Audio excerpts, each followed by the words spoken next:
Welcome everybody. I hope you made it.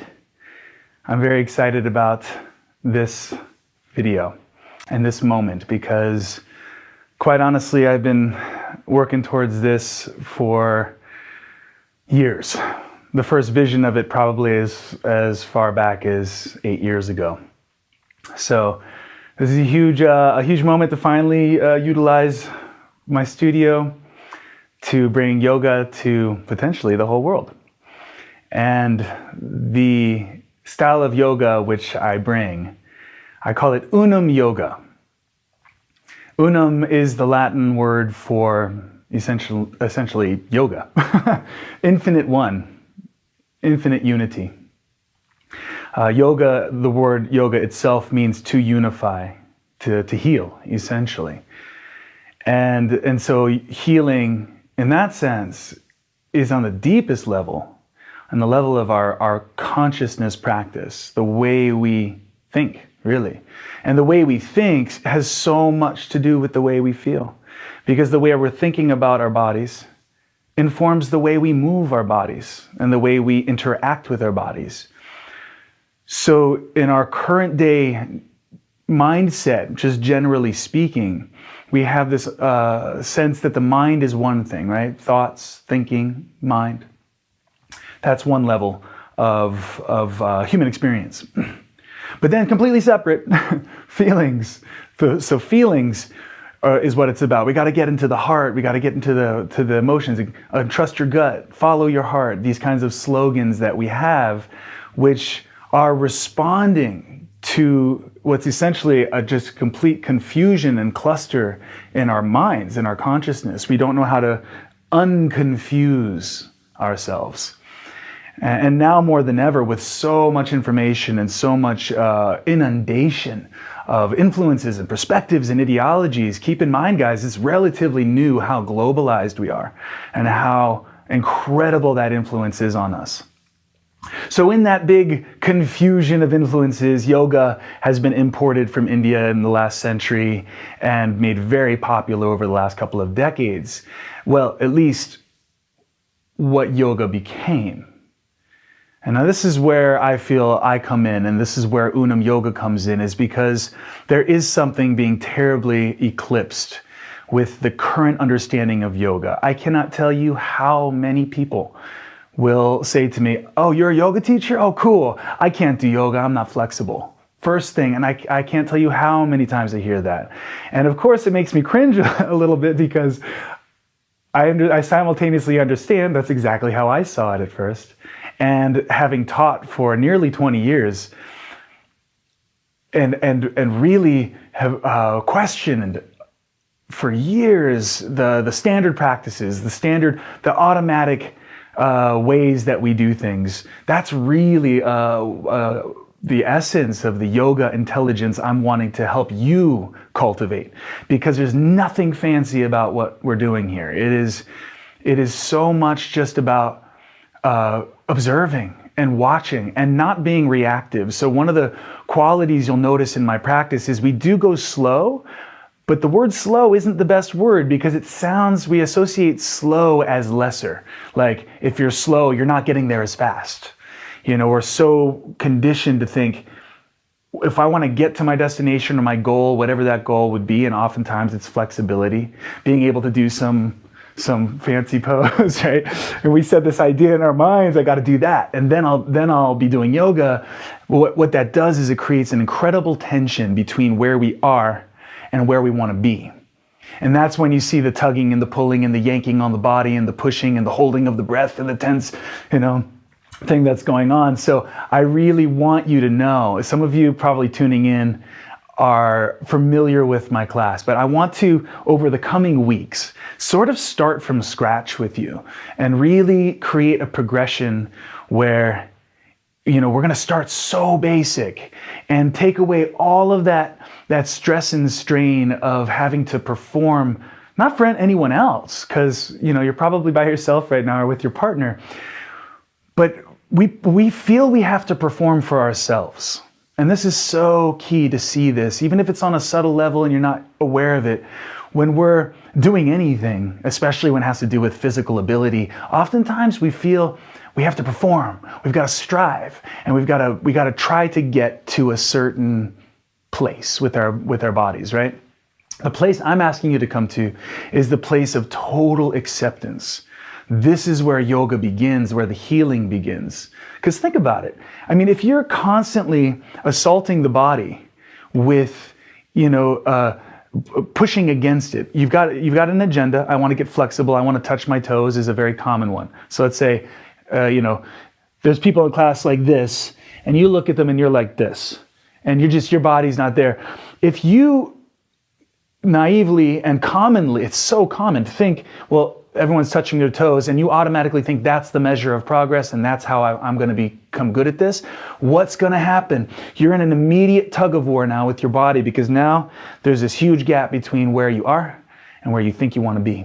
The total loving acceptance that I'm speaking of is if this is where you are, love it. Breathe into it. Feel your body. Because the body, just like everything in nature, it knows when we're being forceful. It knows when we're violating the laws of nature. You can't violate the laws of nature, and like it or not, your body is nature. Your body, we didn't make these bodies, but in a way, we act like we do. We act like our will, I'm going to get flexible, I'm going to get strong, I'm going to lose weight, I'm going to this and that. We act like our will is all that's on the table here. And so it's a one-way street. I call that monologue. It's total monologue. One-way street, superimposing your will on your nature. So what if we took a whole different approach, and I'll start to invite you to this now. I appreciate you taking the time to get oriented with me here to the Unum yoga spirit. What if you met that nature with awe and a kind of reverence, a kind of internal bow, if you will, like, wow, even with all of our technology and all of our smarts, we still can't imagine the intelligence that it must take to simultaneously hold such homeostasis and equilibrium in this incredibly complex, yet somehow beautifully simple organism that we are in. I mean, it's a higher intelligence. It's a yoga intelligence that nature is, and that we are aspiring to understand and wake up to and awaken in ourselves. You have it in you. You have a heartbeat. You're breathing. You have all the proof you need. You already have the yoga intelligence. A lot of this is kicking the habit of thinking that we always know what's best. I know what's best. I know what my body needs. I know, well, science tells me and studies show and all this stuff, and we're not stopping and saying, wait a second. The way that humans are looking at the body and dissecting the body and figuring out its chain reactions does not give humans the authority on the body. And that's a grave mistake people are making right now. So science, as amazing as science's accomplishments are, comes with a kind of arrogance that thinks, oh, because we've gotten all these tests and studies and this, and then we know how to label everything and describe occurrences in the body, we are the masters of the body. We know. And then obviously we're just barely scratching the surface. And in fact, that way of approaching the body is exactly what's denying us access to deeper understanding of the body. It's like when they say we're just at 10% of the brain, using 10% of the brain, it's like that. We're using 10% of the body, just to pick a number, but we're just barely beginning to tap this incredible, I don't want to call it a vehicle, it sounds too mechanical, but this home, this temple. So that's really what it means to say the body is a temple. It's your home for your consciousness and feeling. So back to feeling, and this is what we're going to really focus on today. Pure, simple poses. Nothing distracting. We're not going to be worried about holding ourselves up in anything crazy. Super duper simple. And treat it as this golden opportunity, which so few of us get because we're always so driven and trying to get there. Take this golden opportunity with me, please, and savor this opportunity to slow down and just feel. It's like if you've ever been getting a good massage, Think about how you feel at the end of the massage when the therapist says, okay, we're all done. You're like, oh man, right? Because time flies. Why? Because you are let go, you are feeling, you're receiving, you're enjoying. So what happens when we start to move our own bodies, we take on the mentality of the doer. So therefore the doer is tense, the doer is working. I don't get to be relaxed. I don't get to be receptive. I don't get to get a massage because I'm busy. I'm too busy doing yoga. You know, that's the mentality, and that's so messed up because it's so possible for us to move, explore, and just navigate through all these sensations, and stop using the word stretch. The word stretch is, if you can hear where I'm coming from in terms of honoring sensations, the word stretch is almost too brutal. It's too blunt. It's too much like you stretch a rubber band. But your body, that sensation that we call stretch, I want you to kind of think of it. If you want to use the word stretch, at least upgrade the word stretch to biofeedback, like the body is talking to you. So you go into any form, any posture, that sensation we call stretch is your body saying, hey. It's your nature saying, hey. Most people right now are going, shut up, body, you're in my way. I'm trying to touch my toes. Can't you see I'm busy here? And the body's like, all right, access denied, 10%, right? So if we want to have access granted, there's no barging into the body. There's no pushing against the body. We just meet the body right where we are. And in that magical, this is you and this is your body, your consciousness and your body, somehow meeting in whatever posture and wherever you feel it. What is the sensation and the texture and the energy and the vibration of that meeting? When you meet your body, what is the quality of that meeting? Almost meeting it like you're meeting another person and really wanting to honor, you know, your lover, if you will. You're meeting somebody with sensitivity and dialogue as opposed to monologue. So that is longer than I wanted to go, but I think it's very key for this opening class for us to all get reoriented and to understand that yoga is not a bunch of postures that that have fancy Sanskrit names that are in specific sequences that you have to do just right, at least not in this yoga. In this yoga, this is an opportunity to love exactly where you are and discover the profound intimacy that's available to you right now. It always has been, but we have to be able to see it, to think it, right? This is the mind-body union. We have to be able to think it, to be able to counter it and even be open to it. So that's why we've already been doing yoga for the last 13 minutes, mind yoga. So now, if you have been standing with me, I just ended up standing, but we are going to start on the ground, sitting. And this, while the cross-legged position is, doable for many, it's also not comfortable for so many people. So if you don't feel comfortable on cross-legged, you can take a number of different forms, legs out in front of you, or sitting on the heels, knees in front of you. And whatever way that you feel that you can sit. Also, another option is to get something to sit on, like a pillow or a couple pillows stacked, which may make the cross-legged easier. Okay, all that said, what we're going to do first is just close the eyes. The eyes, nobody would want to lose the power of vision. It's such an incredible sense to have. But however, it does lend itself to an external focus. So we're looking at, right? We look at things with our eyes. So let's just rob ourselves of that for a moment. Take the eyesight away. While eyes provide us visual sight, they're not the owners of all seeing, right? Eyes do see, but there is a much greater version of seeing that I want to invite you into right now, and it feels something like feeling. Feeling is seeing. And so when you close your eyes, notice how suddenly, it's not like the world goes away. You can still feel perhaps all kinds of stimulus around you. Even with the eyelids closed, there's still light coming in through those eyelids. There's the colors of the light that make it through your eyelids. You can feel the earth beneath you, the gravity, just as the sheer massiveness of this planet you're sitting on. You can feel perhaps the temperature or even the movement of the air. If you've got music going, you can hear your music. Getting a little bit more internal, you can start to feel your breath. And I want to invite you to not take over your breath. Let go of all ideas of breath techniques, like there is a right way to breathe. Again, there's that arrogance. You're a master breather already.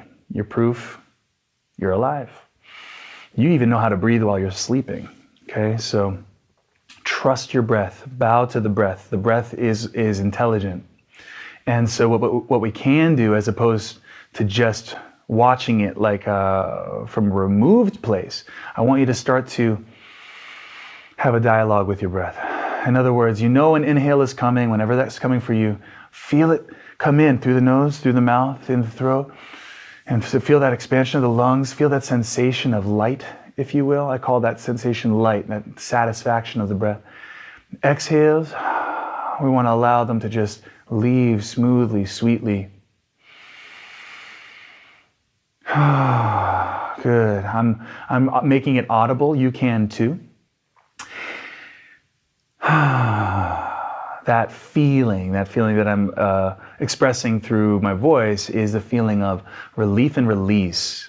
So these initial breaths that we're taking and we'll continue to take throughout the flow today are facilitating renewal, inhale, and release, exhale. And then to feel the continuity of them. This is a very key element to healing the mind with yoga, is to find continuity. Continuity means unbroken. It's a continuum. That means it doesn't start and it doesn't stop. It doesn't have sections or partitions like our minutes and seconds and hours. If you really follow the breath, really feel the breath with me. We say inhale and exhale, which implies a partition. But if you feel it really, what's the end of the inhale? Let's say inhale comes up. Does it stop really, or does it just curve into an exhale? Same with bottom of the exhale, which would normally be seen as the end of the exhale, is actually just a rounding into inhale. So it may help to think of the breath not as two parts. It's almost like saying there's only summer and winter. I want you to open up the spring and the autumn of your breath. That's the top and the bottom of your breath. So let's say that the bottom of the breath is like the curve that we usually leave out. It's like the dusk or the dawn, that space between night and day.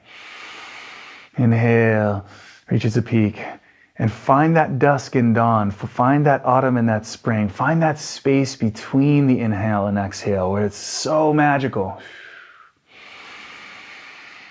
And we feel that continuum. And so what starts to happen is, if the breath is no longer divided into parts, but is more of a circle, a wave, we're already having profound effects on our whole system.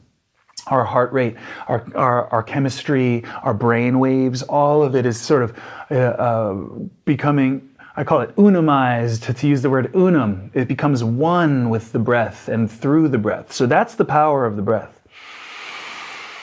You're at once allowing it and participating in it by enjoying it. Good. And really keeping the practice is to stay with the continuity of the breath. It's always now, now, now, now, until you don't even have to say now. You're just now.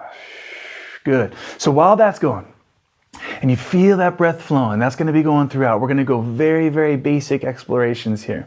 If you ever need to adjust your legs or anything like that, please feel free. Keep your eyes open or let them stay closed.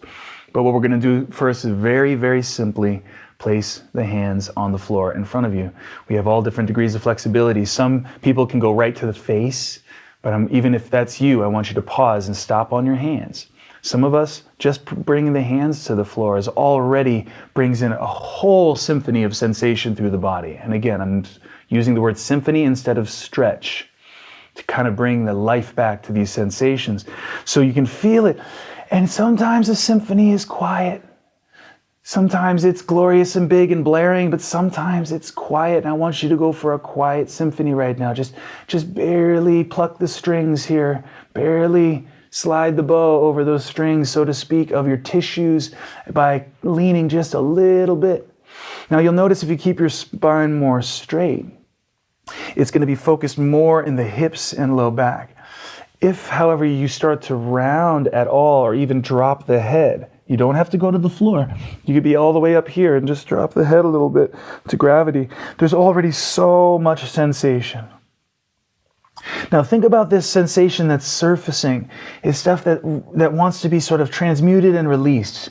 How do we do that? Well, come back to that continuum of the breath and simply feel. And like I said earlier, just loving acceptance of exactly what you're feeling, that's all.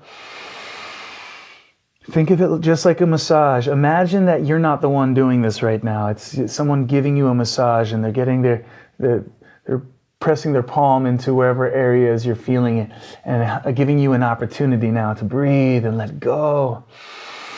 And as you let go, you may find that it's only natural to proceed perhaps to elbows or maybe even to the forehead over time. But the beauty is now that we're not measuring our progress by flexibility, but rather by the quality of the moment. Again, what is the quality of the meeting between you and you? You and your body. And the breath can speak of that loving acceptance throughout your body. Just enjoy the sensations.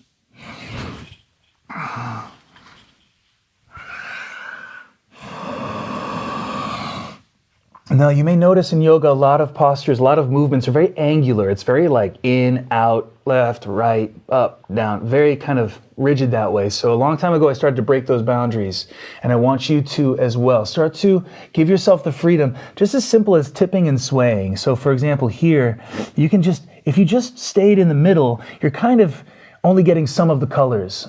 When you start to sway, you really open something up. It's not just a further range of motion and further coverage in the actual physical body, but you start to awaken that intuitive intelligence in your body. It's like the posture goes from 2-dimensional to 3-dimensional. Think of it like that kind of jump. So I want you to always feel free. Don't wait for me to call it out. Always feel free to dance around the vicinity of the pose, I call it. So using one of those sways, I'm going to act as your mirror image here. So even though I'm going to my right, I'm going to say, go to your left. So if you ever get lost, you can look up, pretend I'm your mirror. And we're going to just sway over towards that left leg. And notice now how the right side starts to get more length there through the hip and through the back and the ribs and all of that. So you change your shape, very basic principle. You change your shape, you change the area of focus. So it's always going to be a combination of areas being addressed in different ways. So just notice how it changed. Hover over here. If it's become too much, you back away. If it feels good to sink in more, you can sink in more. Just allow your body to be. If you're coming from love, you really can't go wrong. And when I say coming from love, you're being honoring of your body. You're being honoring of your body's feedback. Good. So we're going to continue the rest of the way as though we just continuing past the leg onto that left hand would be a good starting place if you're new to this. Elbow, if it's not too much of a curve on this body. Also, if your right cheek comes up off the ground, that's okay. Keep it kind of loosey-goosey here. Take that right hand at first and just sliding it along the floor towards your left. The right hand slides to the left like an airplane taking off a runway, and that creates this whole length on the right side of your body. Enjoy that for a moment. Allow a breath at least. Good. So while maintaining that sense of length on the right side of your body, the final motion here, and this is a delightful one, if you start to let the arm come up slowly up over your head, you're adding a rotation to the reach, and it has some magic that allows us to get into what I call the interior of the torso, the inside. I want you to really use this posture now. However your arm reaches, bends, palm, head, all of this is quite free to move around up here. But what we're looking for, it's almost like you're navigating and searching for the deepest possible roots of your arm inside of your heart. And if it made a sound, it would be something like this. Get in there. Really, really feel that natural, deep, again, intimacy. You're feeling into your body.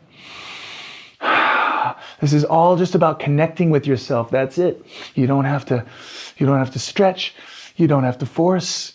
You don't have to increase your range of motion. Just feel. The postures are here to help us feel ourselves. That's an entirely different space. Good. So picture yourself over your right leg and look forward to it like a deep tissue massage stroke here. We start to collapse down. And on our way, we're passing over that left leg. We're passing through the center. As you pass through the center, you can feel the sensation of the stretch sort of traveling across your tissues. We're going to pause over the right leg, okay? So give yourself a chance to warm up your left side, just hovering over that right leg. And by the way, you want to allow your sides to be different. Sometimes there is a side that's a little tighter than the other, and that's okay. So just keep it authentic to the moment. A couple of deep, continuous breaths right here. Good. And then we're going to continue the rest of the way onto the right hand, or again, maybe the right elbow. It's up to you. Taking that left hand, we're going to slide it along the floor towards that other wall, towards your right. Left hand to the right. Feel the length, and then draw that arm gently up and overhead. As your arm is curling over your head, smiling into the heart. Deep breaths. Imagine like there's a bunch of broken circuits in the body, and they've been disconnected from the energy source, and that energy source is inside of your chest. You're using this posture almost like you're plugging in your whole body back to the energy source, like the sun inside of you, and every one of your cells is a solar panel for your body, or to make it more organic, just like the leaves are to a tree, absorbing the sunlight.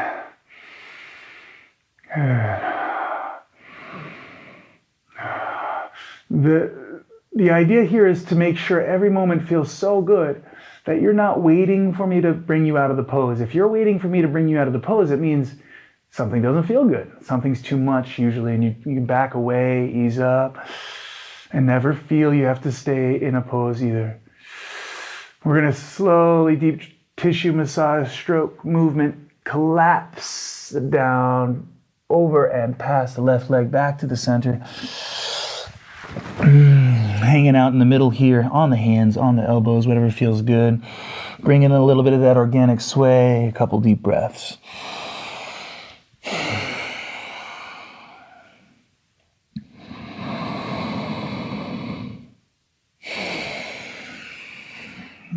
Nice. And we're going to slowly sit up from there. When we slow things down, by the way, it also adds to the grandiosity, if you will, of every movement. So when you slow it down, it's almost like the movements ring of more, they feel more important. They feel more meaningful. So again, slowing down is not a restriction, but a liberation. So with that in mind, I want you to slowly pour your arms out of your heart, just like waterfalls cascading down a mountainside. Just get that nice flow. And then all the way to the fingertips. It's a really wonderful feeling when we enliven the hands and the fingers with just a little bit of length. Imagine the water coming out of the fingertips, right? And then with that fullness of reach, we pass the hands from down towards the floor, towards me. Good, forward. Then we'll become upward. And we're basically drawing a big circle with our arms here.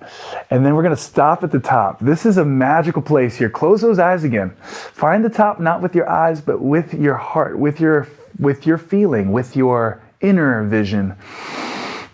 You somehow know when your arms are reaching straight up. Why? Because you know it's built into the intelligence of the body. You know what is up. You know what is down.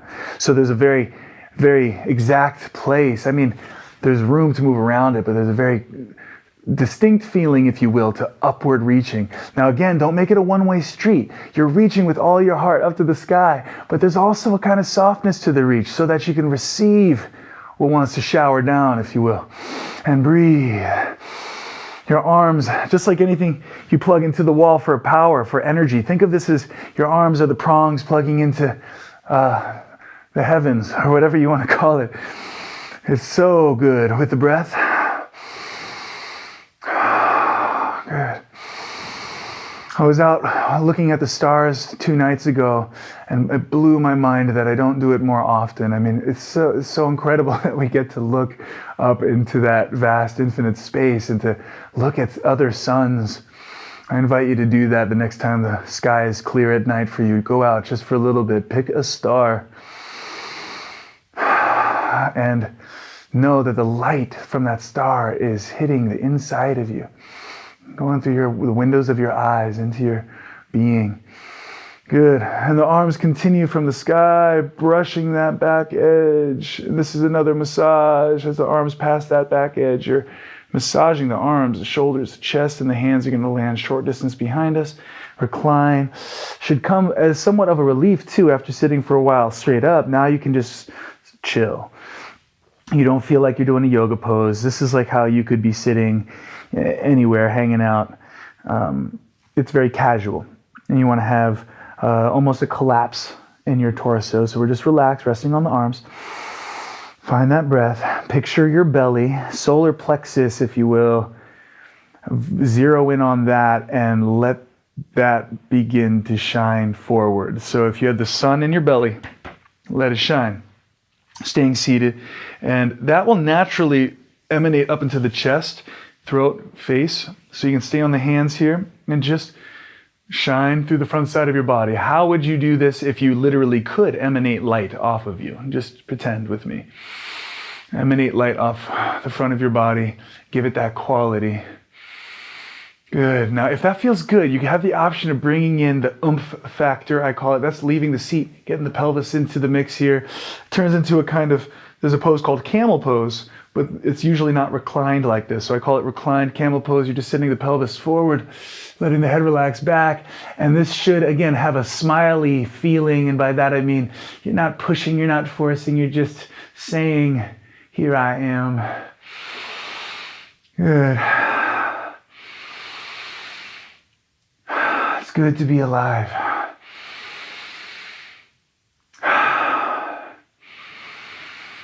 Just to be able to be, just to see, just to feel, just to look around, just to be able to exist is an incredible, incredible gift. And we want to celebrate that. Come back to the seat. If you really meant it with your heart, which I hope you did, you should be feeling your whole body buzzing and tingling right now. I want you to start to think of your sensations, the sensations you're feeling as energy. Some people hear energy as kind of this woo-woo idea of something you can't really touch or sense unless you have some magical powers. Wrong. It's all energy. The sensations in your body that you're feeling right now, even just heat is energy, right? So feel the energy, feel the vibrations, those sensations, all of that, that's energy. So the line blurs between physical and energy, just like the line blurs between mind and body. There really is no line. So that's us going through a wide range. We've already covered so much. The next thing is actually quite wonderful, is now we get to recline back onto the hands again to unpack the legs. Now, since they've been crossed for a while, and I know I've kept you here for quite some time, take the time to slowly unpack your legs. Like this is the very first time you're ever really extending your legs. Just enjoy that motion. Unpack the backs of the knees, the backs of the ankles, reach through the heels. Reach through the toes.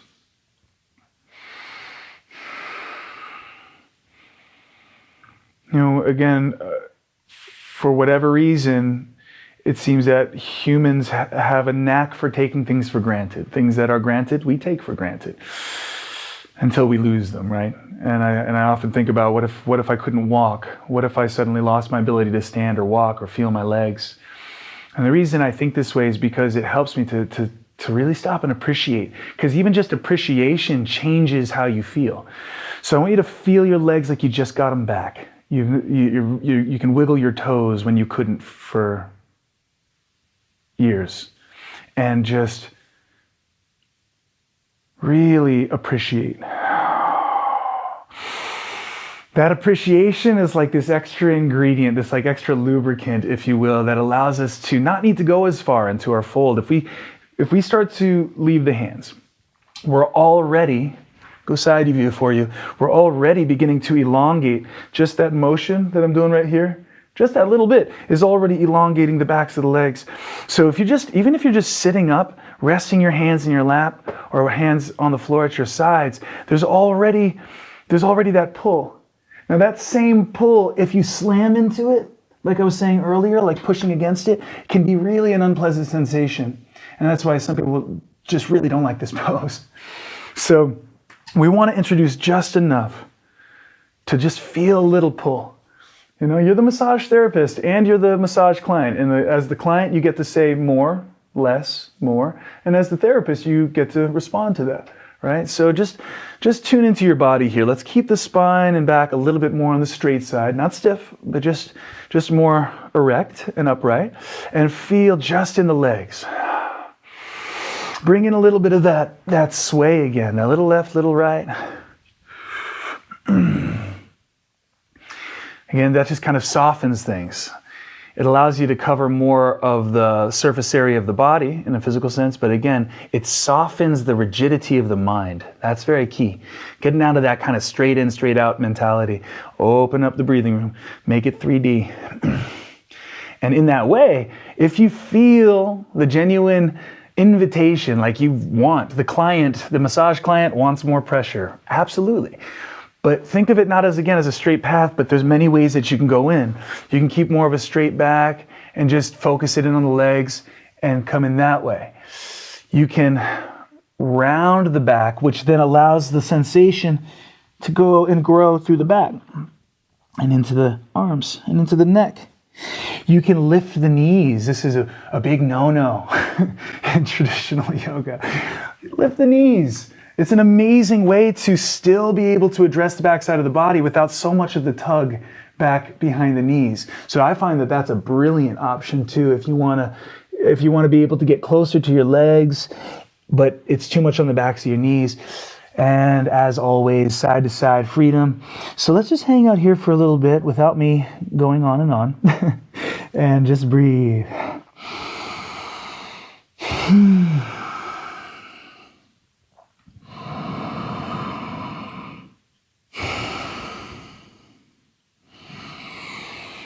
Remember, it's enough to just feel. It's enough to just feel.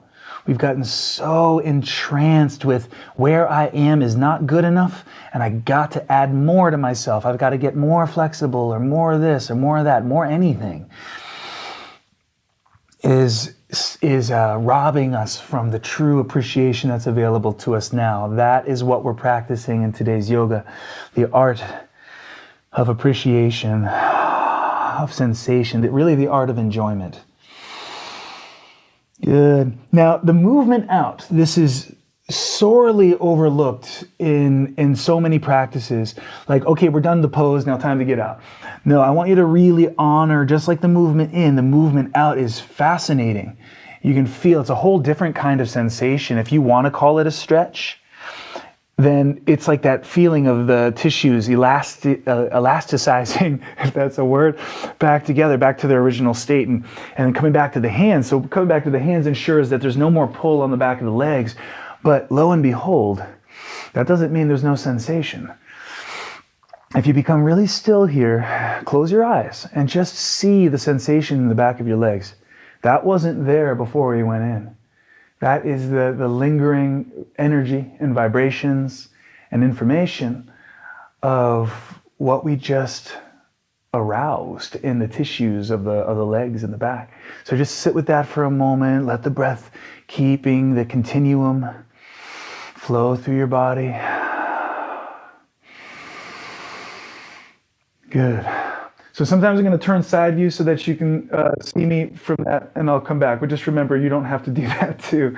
Where we're going to start to go here is an answer to the last pose, a really, really nice follow-up. And you'll notice a lot of times I'll do this.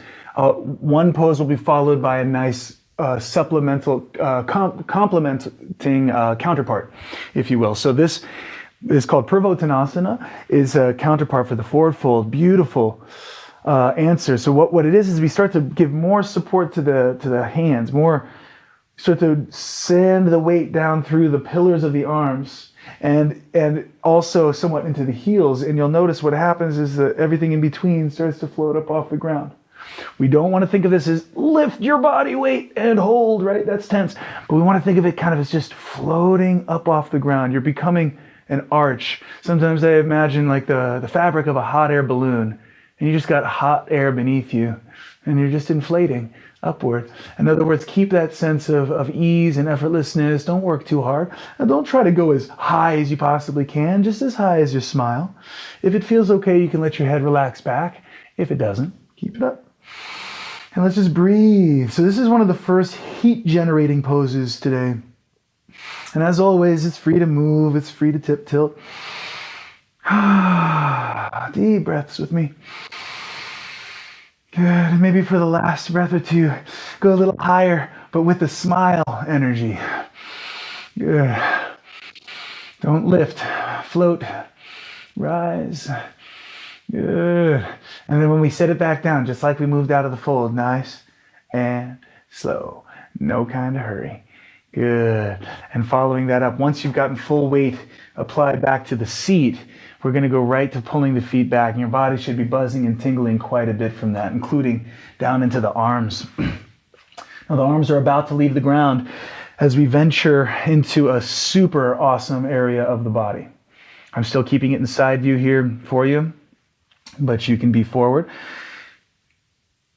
All you have to realize is that the hands are about to leave the ground. That's it. And I just want you to think about it. Don't do it yet. Just think about it. What's about to happen? You know intuitively, if your hands don't support, something's got to take over. So I want you to, instead of yanking the hands off the ground in one go, I want you to really slow that down and just feel as the hands peel off the earth. Feel what's happening in response, right in that tummy area. And in that sense, you're introducing the flexion of the core without slamming it. You can feel that there's a whole spectrum from barely flexed to fully flexed, and we're going to hang out somewhere right in between. So once your hands have left the ground, just floating your arms at your side.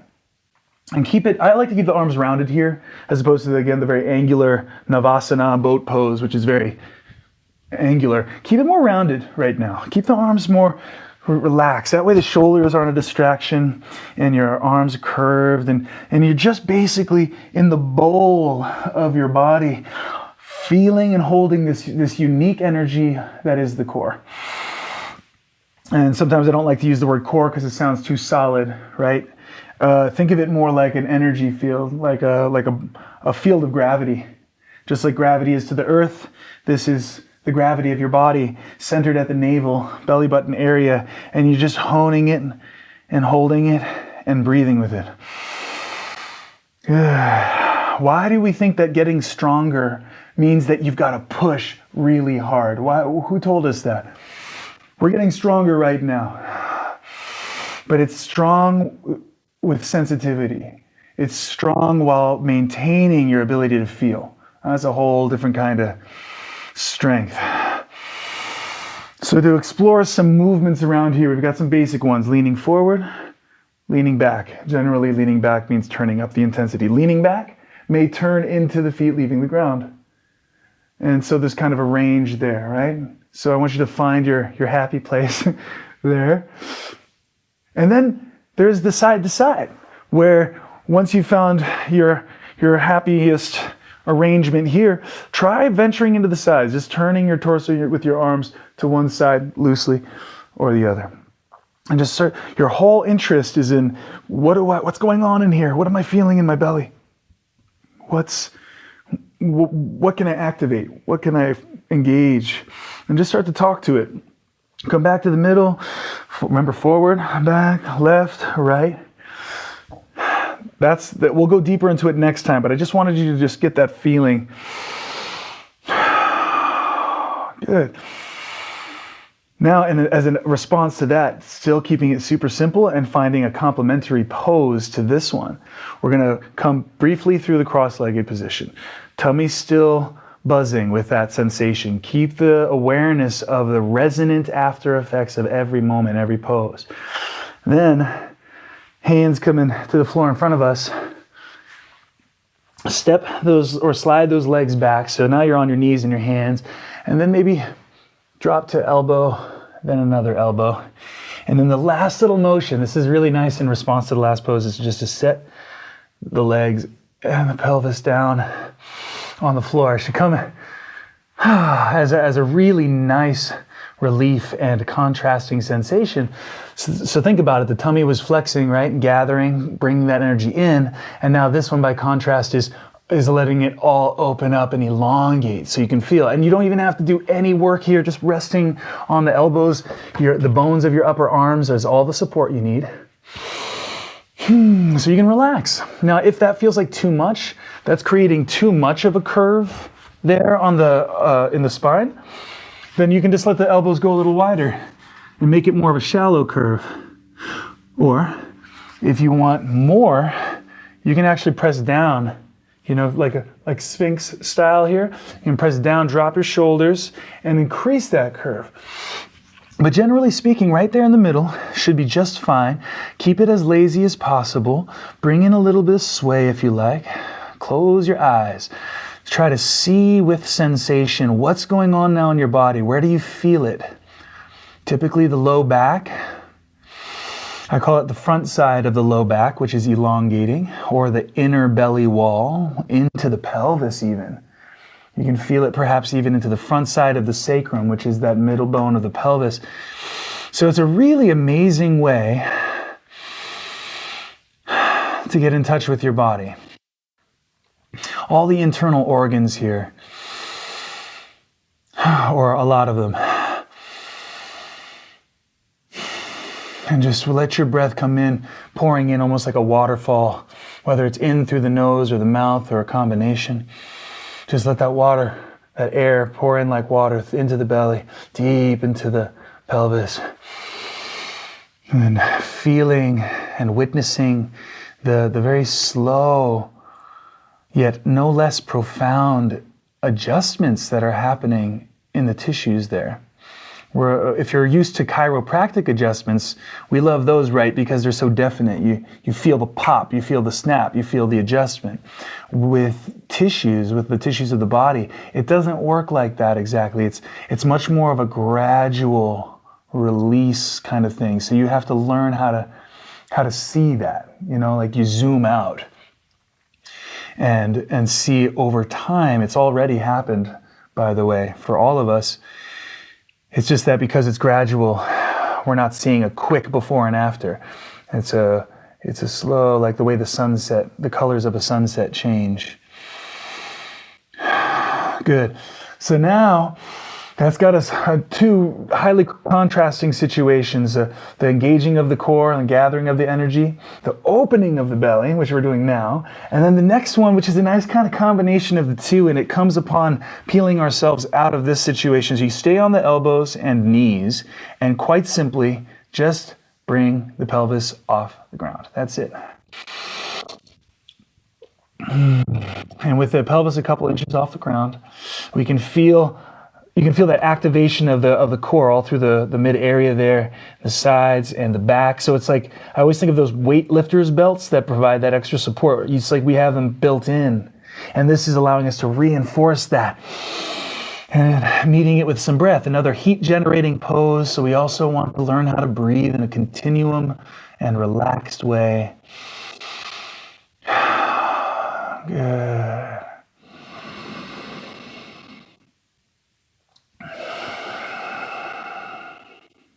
Now, if you love this and you're like, I want more, you can just go to the toes instead of the knees, and that turns it up even more.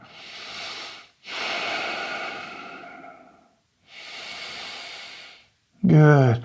So that's a response to the last pose, but then so is this. As the knees return to the floor, if they left, we can start to graduate up to the hands and take this transition in slow motion, as it is just so yummy.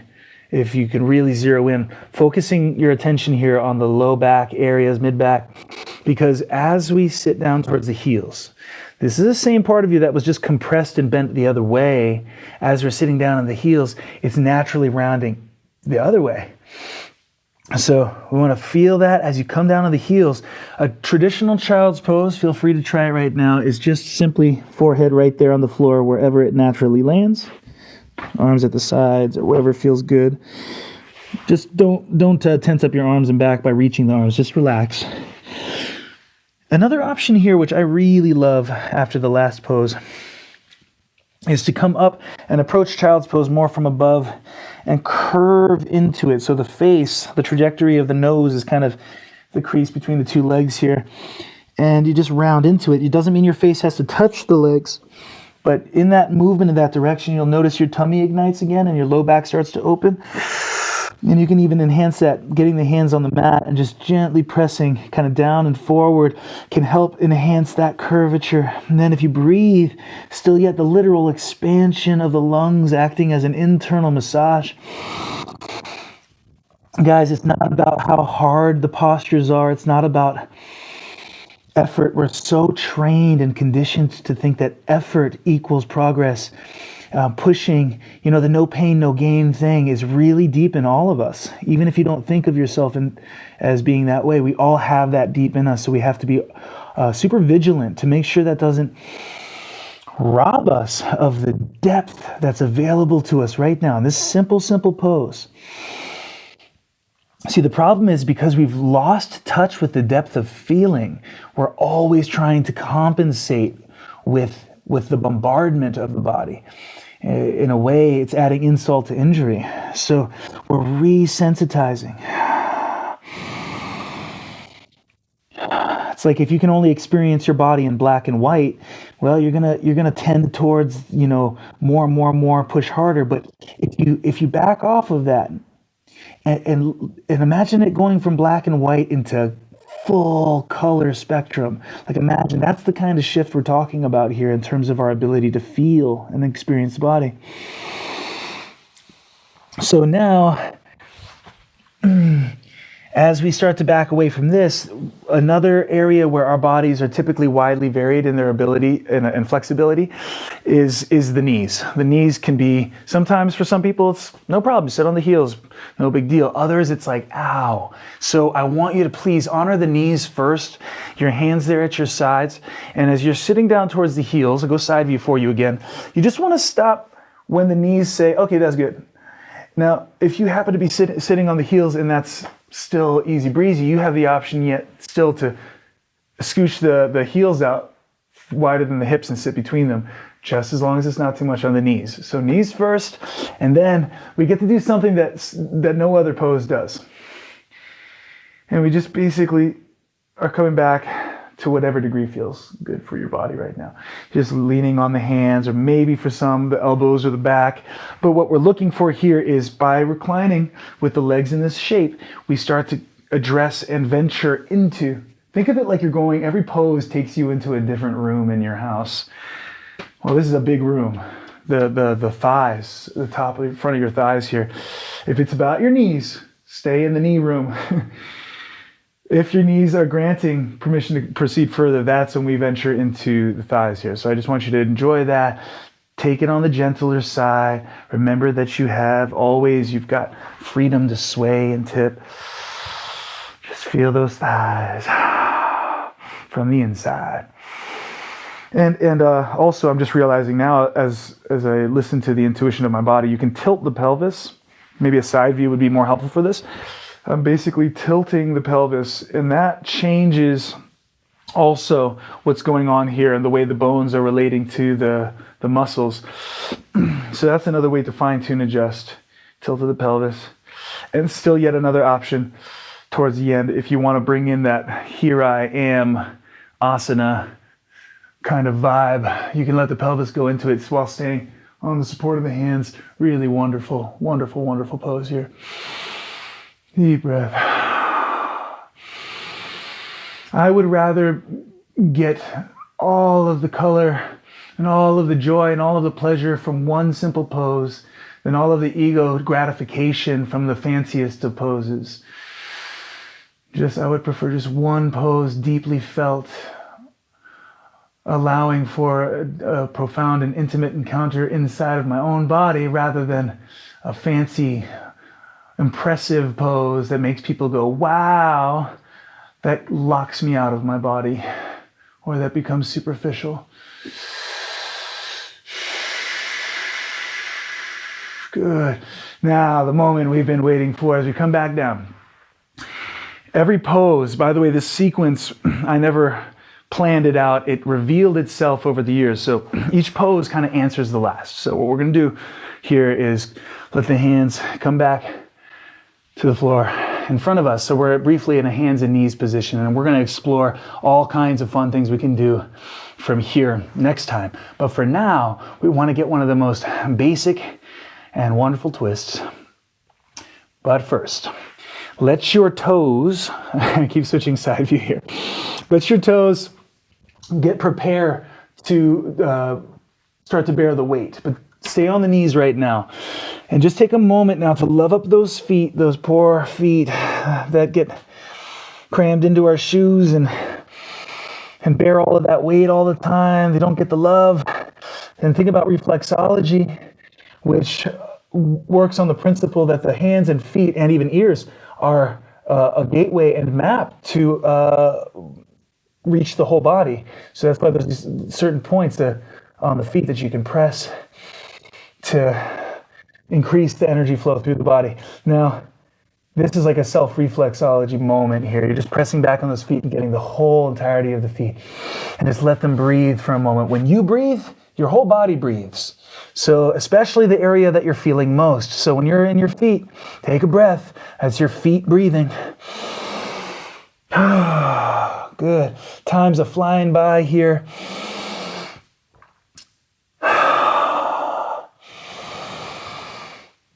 We are slowly now going to come away from that. And this is the moment I meant when I said we've been waiting for it. Downward dog, the famous downward dog. If people know one yoga pose, it's downward dog. But I don't like the name downward dog. To me, it's again got too many associations with it. So I call it pyramid pose, and we're about to erect our very own pyramid. So what happens is as the knees begin to come up off the ground, again, it's one of those moments where you can do a quick yank and bring it off the ground, but you miss so much when you do that. So slow it down and actually study it with me. Imagine that your body is really big, and this is like a really big deal here, that knees are about to leave the ground. Take your time and really feel your knees getting lighter. What's happening? Feel it in your tummy, feel it in your chest, in your arms, in your back. Notice what starts to happen when the knees float off the ground. Good. Now, with the tailbone as kind of the leading edge of this, start to let it keep going up and up and up, almost like you got a really strong helium balloon tied to your tailbone. It's about to pick you up off the ground, and then it pops. And you land, and now you're in this pyramid. So by pyramid, look at the geometry of this, and I'm going to be asking you to do this a lot in the postures, to see in your mind's eye the geometry that correlates with the shape of your body. So if each arm and leg is a line, you've got this rectangular base, or maybe square base if you go wider. You've got this rectangular base, and the lines all continue up the arms, up the back. They all culminate right about that tailbone again. So if you think of yourself roughly as a pyramid, but that there's no wrong pyramid, you can make it more of a long base pyramid. Walk the hands forward. Feel what that's like. Try this with me right now. Allow a breath. Good. Walk the hands back towards the feet. Shorten the base. Not all the way, just part way. Good. Feel how different that is. Find a nice middle ground. Breathe. Then the width. What about the width? What if we let the hands go wider? Keep the feet the same. Notice how that changes how the shoulders feel and the neck. It's almost, in a way, it's more sturdy than when the hands are shoulder distance apart. Same with the feet. And go wider. So there's a lot that you can do here. And then once you find the base, then you've got a huge range of options on top. So if you let your elbows bend, or let your knees bend, one at a time, so much you can do. So pyramid pose, and I also call it downward dog 2.0, implying the customizable upgrade to it. You can now really enjoy downward dog as quite a dynamic playground and a wonderful way to get massage to so many aspects of the body. So we're going to give our arms and shoulders a little break after that exploration. Let the knees come back down slowly to the floor, like in reverse. And then gently let go into a child's pose. And just feel your body. You're alive. Good. We compensate for a lack of depth in the moment, for all of the things we start to strive towards, with the promise that once we gain said object of desire, whatever it may be, even if it's healthy, like once I'm only eating this way, or once I kick that habit, or once I get flexible, or once I can run 5 miles, or, it might be quote unquote healthy goals, but here's the point. If we are creating a relationship with this moment that is inherently generating a sense of lack and not good enough, and we're robbing ourselves of the depth of this moment, and ironically, that's what we're really looking for. We just don't realize it, and so we get entranced by trying to get to these goals. So this yoga, as I take you on this journey over the coming weeks, and we start to deepen and slowly build and build and build, because we will, it's going to come from that place of what we're practicing now, really deepening our ability to feel and experience this moment. Good, and then you realize how silly it is, all the striving. So just to reiterate that point, we're going to come up now and get that twist that I promised you. We're going to come up on hands and knees. Just take a moment while you're on hands and knees to just move around a little bit. Notice you've got quite a range of possibilities. So you can move in the most basic sense. In most postures, there's forward and back. There's that axis, and there's left and right.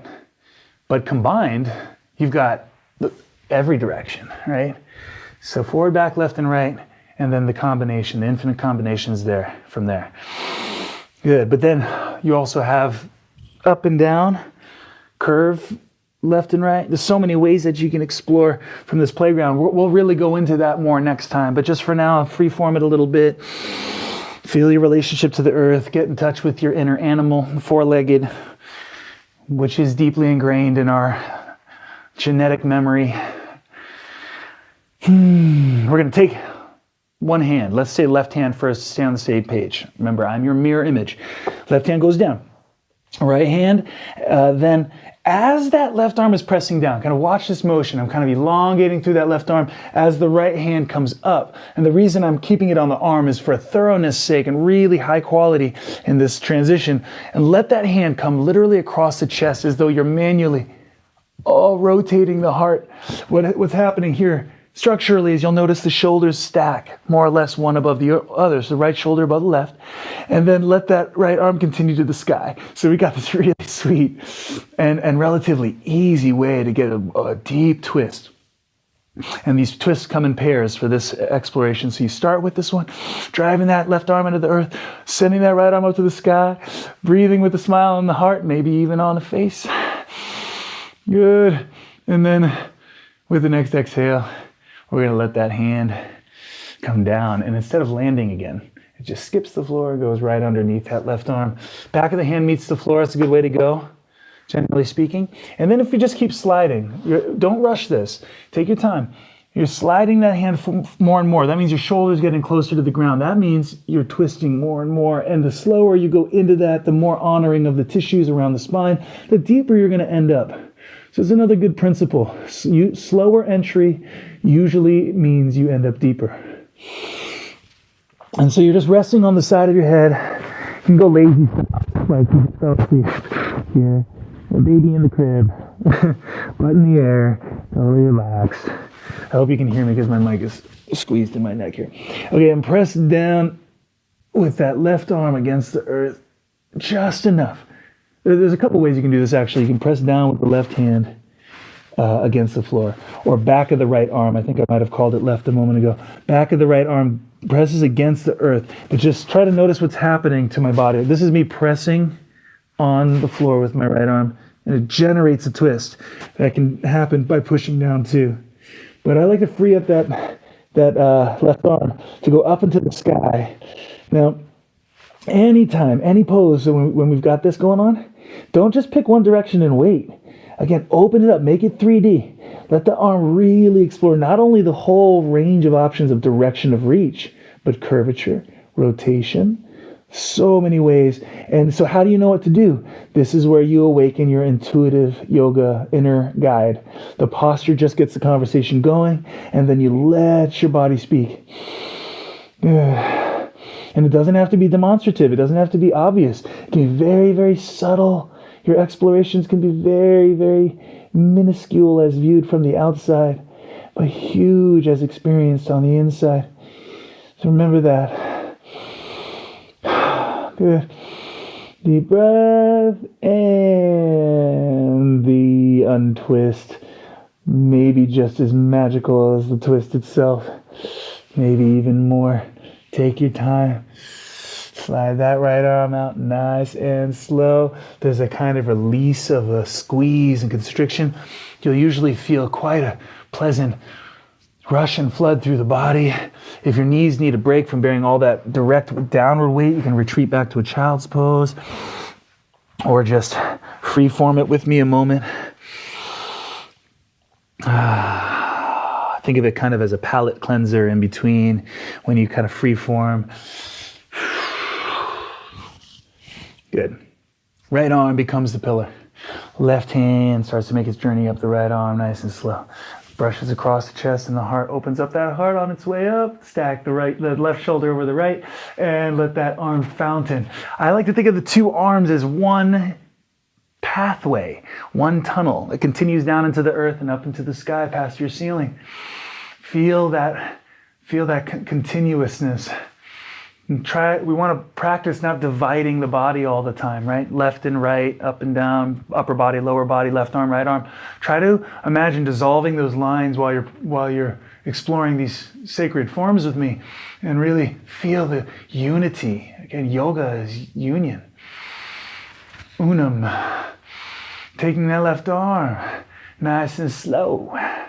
Let's weave it under the right arm. Remember, before your shoulder even lands, it's already an amazing pose. So just take your time and enjoy that process, setting that shoulder down, then the head.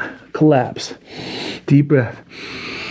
Baby in the crib. And then pressing down on that floor with the right arm or with the left hand. Sorry, back of the left arm or with the right hand.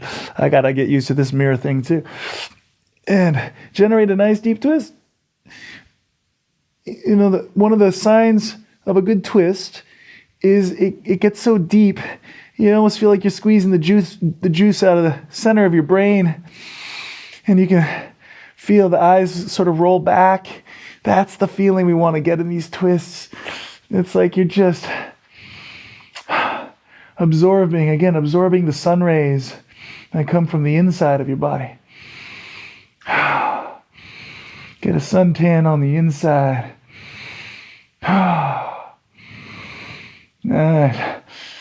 Nice and easy. Right hand comes back down. The untwist is magic. Good. Let's pop up into pyramid pose one more time. We're going to be wrapping up this first exploration, believe it or not, on our feet. So on our way, we're going to go from the hands and knees to pyramid pose, downward dog 2.0. Maybe not as slow as we did the first time, but still be conscious of the knees leaving the ground. And here we are. Just take a moment to enjoy it. And then I'm going to go side view for you in your downward dog. pyramid, and we start to shorten the distance between the hands and the feet. And we do this just by taking little baby steps. Watch how my hands are going back in little increments that make for a smooth entry, second time today, into the backs of the legs. Awesome, awesome. And you'll feel as your hands get closer, you can feel that kind of tipping point where your hands don't need to support anymore, right? So this is important to feel that as your hands relieve themselves of the supporting role and can just dangle or take opposite elbows. You've now most definitely given all of your weight and support to the legs and the feet. But again, don't think black and white. Think infinite color, because there's so much freedom here.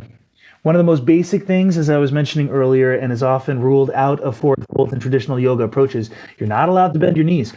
I say, forget that and just let your knees bend. Actually take that as a really amazing adjuster here. I call them adjusters. So one adjuster is bending the knees and straightening. So just kind of feel what that does. Find your favorite place, somewhere. It could be perfectly straight and maybe really bent, or somewhere in between. Also the lean, this is a little more subtle. Look how I'm kind of shifting my weight. This is my weight going more to the front of my feet, and this is more to the heels. So you're changing the angle, like I was pointing out earlier. You're going to change the effect and where it's going in your body. So you want to start to learn the language of your body in that sense. As you change your shape, changing your angles, even just very subtle, you're doing a whole lot. So you can also go kind of favor the left leg, favor the right leg.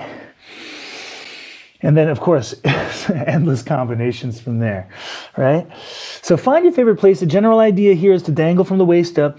If you want to take opposite elbows, traditionals, big toes, Padangustasana means big toe pose, wrapping the big toes with the middle and index fingers, and you can add just a little bit of loving pull to that. Never tug. Good, nice deep breath. And notice the bands of tissue on the backs of your legs that are being addressed here. Backs of the legs, and including the back. So when we start to sway, slow motion to the right, your head is at the end of the spinal pendulum here. And you're just going to shift nice and slow to your right. Feel how those bands of tissue being addressed, the ones on the sides of the legs, inner right leg, outer left leg, start to get it. And that's so super cool. This is a really important band here, this outer left leg especially that you're feeling right now, that we don't get to address very often. And if it's too much, you let a knee bend. Try bending the left knee and go back to straight. Try bending the right knee. See how dynamic it is? Just with a little bit of adjusters, you can create incredible freedom and customizability to these poses. Let's travel slowly, again with continuum awareness, one of our central practices here. Feel the transition from the right side to the left side. Watch the sensation of the stretch traveling across the tissues until you're dangling down the left side of your body and addressing the outer right leg, inner left leg. Bend one knee, bend the other knee. Good. Breathing, of course. We're always assume that we're breathing like we began. Deep, luxurious, enjoyable, all-accepting breaths.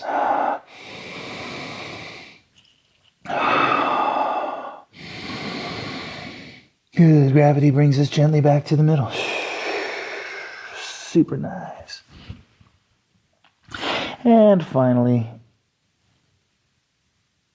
start to round your way slowly up from this. Now this transition is anything goes. I just want you to do it slow. You're going to eventually be standing, but I want you to let your body find the path of least resistance and really feel it as you arrive up.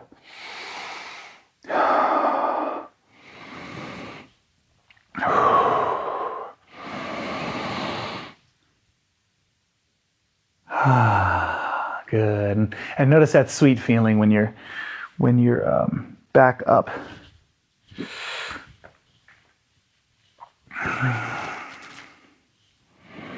Just let your eyes close perhaps and feel the weight on your feet. Feel how relaxed you are. Guys, this has been a super easy practice by all accounts in terms of the complexity and pace and all of this. But I hope you're feeling what I'm feeling, which is the energy in the body just totally uplifted and feeling like you're much more in touch. I'm hoping this is what you're feeling with me. It's just proof that you don't need to do all this hard pushing and stuff. And in fact, the pushing is oftentimes, again, what keeps us at 10%. So just letting the weight rest on the feet. I often like to play with the thought experiments, to enhance what we're feeling in this moment. How are you going to feel gravity if you've only ever been in gravity? Well, that's a big question, but you can do it. You can feel it. And one way is to play with, I want you to imagine what it would be like for the astronauts who've been up in outer space in zero gravity. That means no up or down. It's just, you're floating, right? Which would probably be super duper fun at first, and then you'd get really, you sorely miss gravity after a while, I'm sure of it. So just imagine you've been away from gravity for a long time and you just landed back on Earth, and this is the first time right now you're setting foot, boom, boom, back onto Earth, and I want you to feel it like that, like you haven't felt Earth for a year. And just that. You see, we didn't do anything. We didn't change our position. We changed our position, our mental position. We changed the way we're seeing it. So this is the power, guys, that we have, is the power to change our perspective. And too many of us are focusing on manipulating the body while keeping this the same. So as you start to get flexible here in your perspective, in your lens, that's when we really start to get past 10%. So now you're feeling gravity. It's like food for your body. You're being nourished for free, just like breath is for free. This feeling coming up from the earth, from gravity, from standing on the earth, it's for free. And you can enjoy it. Good. I want you just to really keep that sensitivity about you as we go, as a prerequisite, really, to this next pose. I'm going to go side view for you again. You don't have to do this, but we're going to bring the hands to the hips and then draw the elbows towards each other. That kind of opens up the chest and the heart. We want to slightly grip the toes, just enough to speak of like you just want to barely grab the earth with your feet. And then flexing the legs just enough to firm them up and feel stable. Once you've got all that in place, you're feeling that earth energy through your body, you're standing on the earth, your legs are strong, you just gently, very, very gently press the pelvis a little bit forward. And you'll notice it happens instantaneously, all kinds of stuff. We get these openings at the front of the hips. You start to feel that curve in your spine. The tummy starts to tighten. And so you're basically creating this whole highly energized form just by, if you think of your body like a bow and arrow, you're just pulling the string back, right?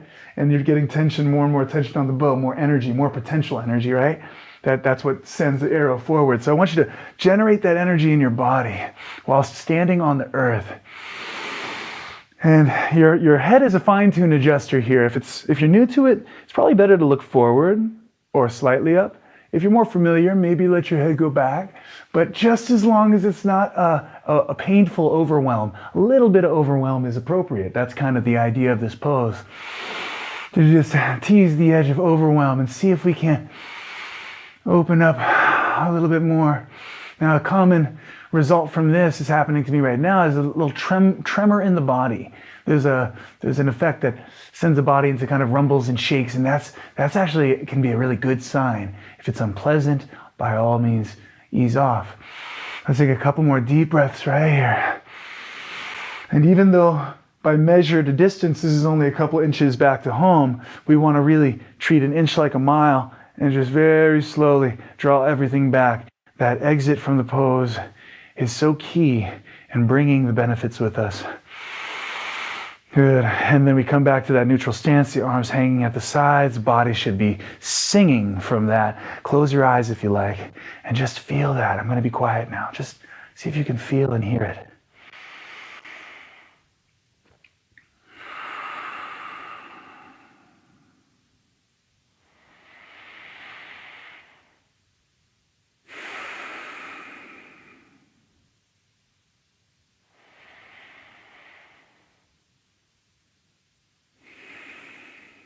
Beautiful, beautiful, beautiful. So we've gone forward, opening all the backside while on our feet, dangling, moving through the sides. We've gone back, really opened up quite a bit on the front side. Our next direction is down, and we're just going to let the knees slightly bend. Turning side view for you again. Try not to tip forward and stick the butt back too much like that. Keep it much more natural, like literally just let the knees give a little bit. As soon as you do that, you've got something new. There's a new element.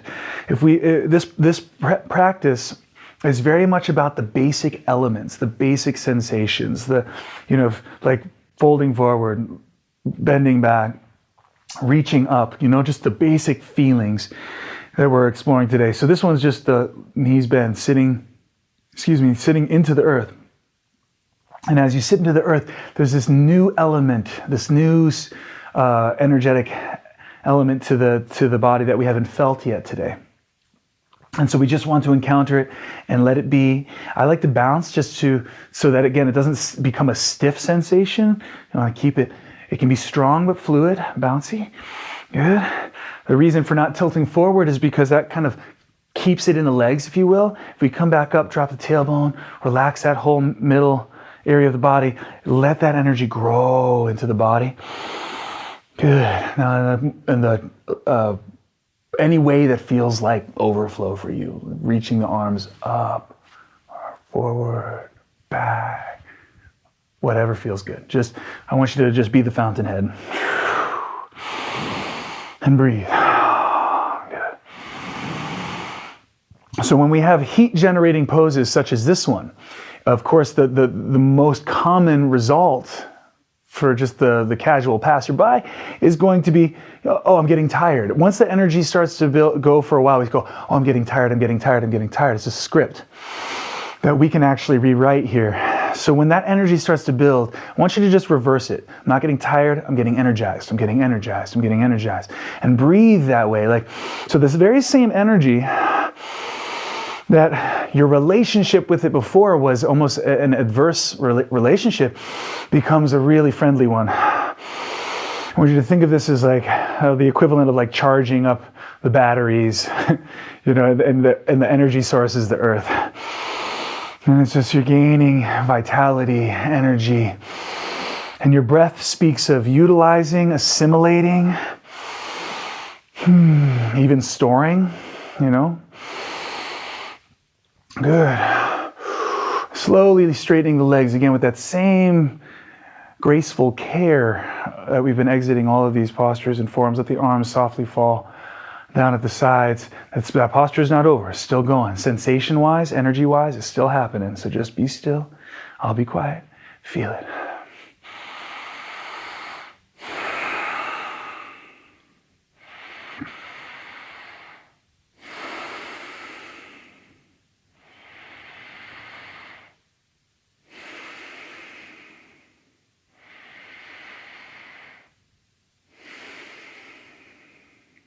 Awesome. Just 2 more elementals here, and we're going to be wrapping up right at our hour and a half mark, which is how long these flows are generally going to be. Sometimes shorter, sometimes more. So I just want you to really feel the earth again, like we've been doing, but simultaneously, I want you to think about going up, right? Opposite of gravity. So when we think of gravity, we think of down. So let's call levity up. So just by thinking it, this is kind of Peter Pan style a little bit. Thinking happy thoughts. What's that? Thinking light thoughts. What's that? Levity, lightness of being. And I want you to, when you feel ready, just kind of burst up to the sky. Just go up. Imagine that the levitational pull is just as strong as the gravitational pull. Leaving the heels, letting the arms float up, and you're just getting long. With as little of you touching the ground as possible. And then encounter this unique vibration, this unique energy with me. Good. Make sure your relationship with it is one of breathing and appreciation. Good. Every elemental energy has its unique gift. As the postures, as the practices rather evolve over the coming weeks, we're going to start to combine the elements more and more. start to create different combinations. And because we've done the groundwork like we've done today, you'll be able to enjoy the postures much more thoroughly, because you won't feel like you're holding together this hodgepodge into a quote-unquote yoga pose, but you'll really feel the yoga in it, the union of it, the ease. So now that we've got a good dose of up, good dose of levity, let's let the heels softly land and the arms softly fall again.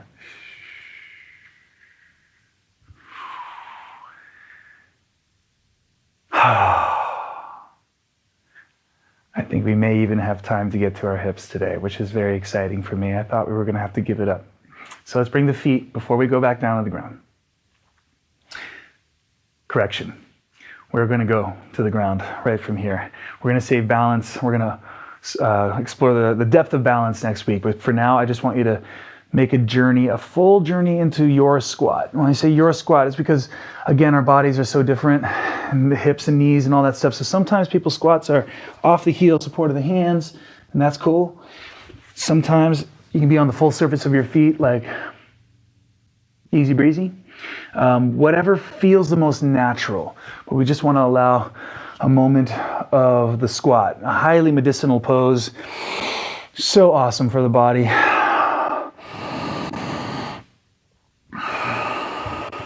Moving around perhaps, tipping. If you don't need your hands for support, you can even use the palms together right in front of you and use the outer elbows. See how I'm kind of pressing the knees away from each other. That can add a nice opening for the inner hips. Couple deep breaths. We're just here for a brief moment prior to letting the hands walk out in front of us. Should be at the back of the mat, I think. So walk the hands, slide them forward, and unpack into your second to last brief downward dog. We're going to take that right foot off the ground for a moment. Maybe bring that left foot more towards the middle of the mat so you got more of a balance there. And just send that right leg up to the sky with one hoorah. Nice, like you're filling that leg up. And then we're going to come forward. This might be one of my favorite poses of all time. You're just sliding onto the shin or the side of the leg. Now notice that there's some play here. I can bring that foot out more. Sometimes people really open in this way and you can bring the foot out more. Sometimes you just barely get that knee forward. Wherever you are with it, again, honor your body. The measure is not flexibility. The measure is the depth of the enjoyment of the moment. You don't have to be flexible to enjoy your body, is what I'm trying to say. So we're on top of that leg. We're gonna take a nice big inhale, pressing down on the earth, smile to the sky. And the way we come down, going sideways for you again, it's not head first, but much more pelvis first, like you're dropping into it that way, and then melting down from there on top of the leg, elbows, forehead, whatever feels right. So you're ending up with a degree of weight and pressure on that leg in this position that feels really good for your body. And then just a little tip left, a little tip right.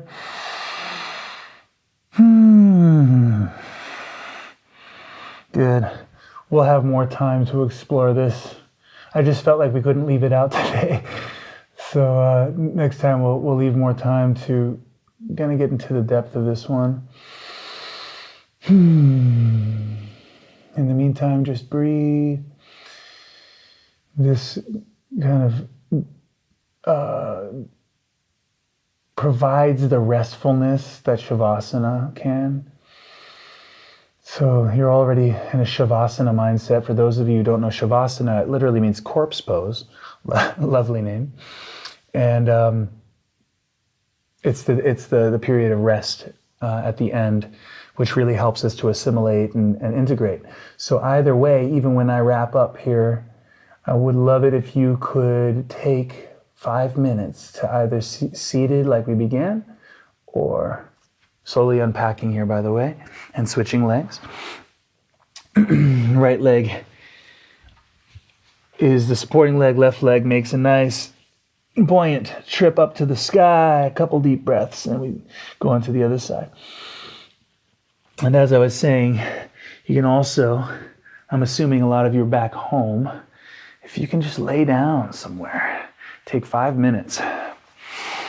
Pressing down, inhale, exhale. Remember, from the bottom to the top. Take 5 minutes to close your eyes and rest, or even take a 20-minute nap. Very profound way of absorbing. It's like an absorption, an assimilation of all the amazing things we awakened in our bodies and minds today. So just an invitation, if you have the time to. For now, just enjoying these final moments.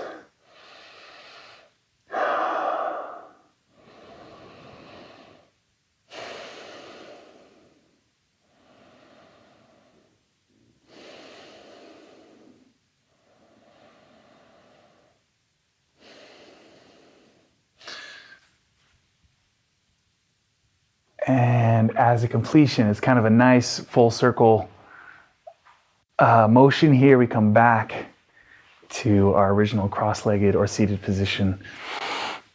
And again, I invite you to take some time to just absorb if you can. I would love your feedback. There is a comments option here on the website. If you're watching the video after the fact, you can comment underneath the YouTube feed.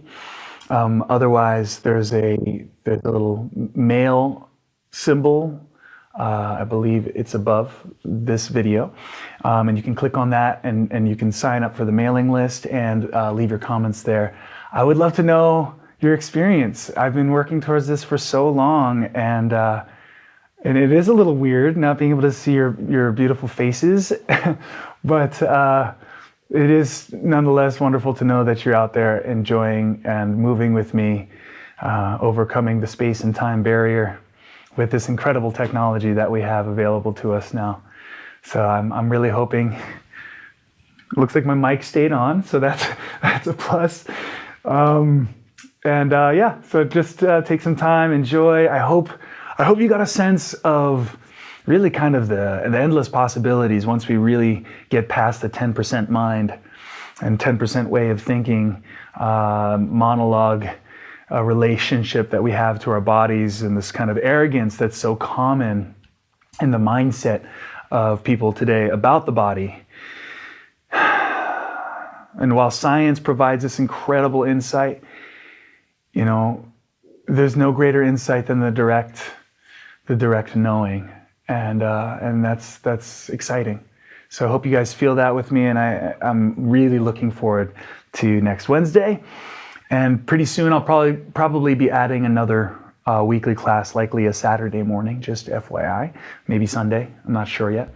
So thanks again. Thank you for coming to Unum Yoga. I'm Näthan. Namaste.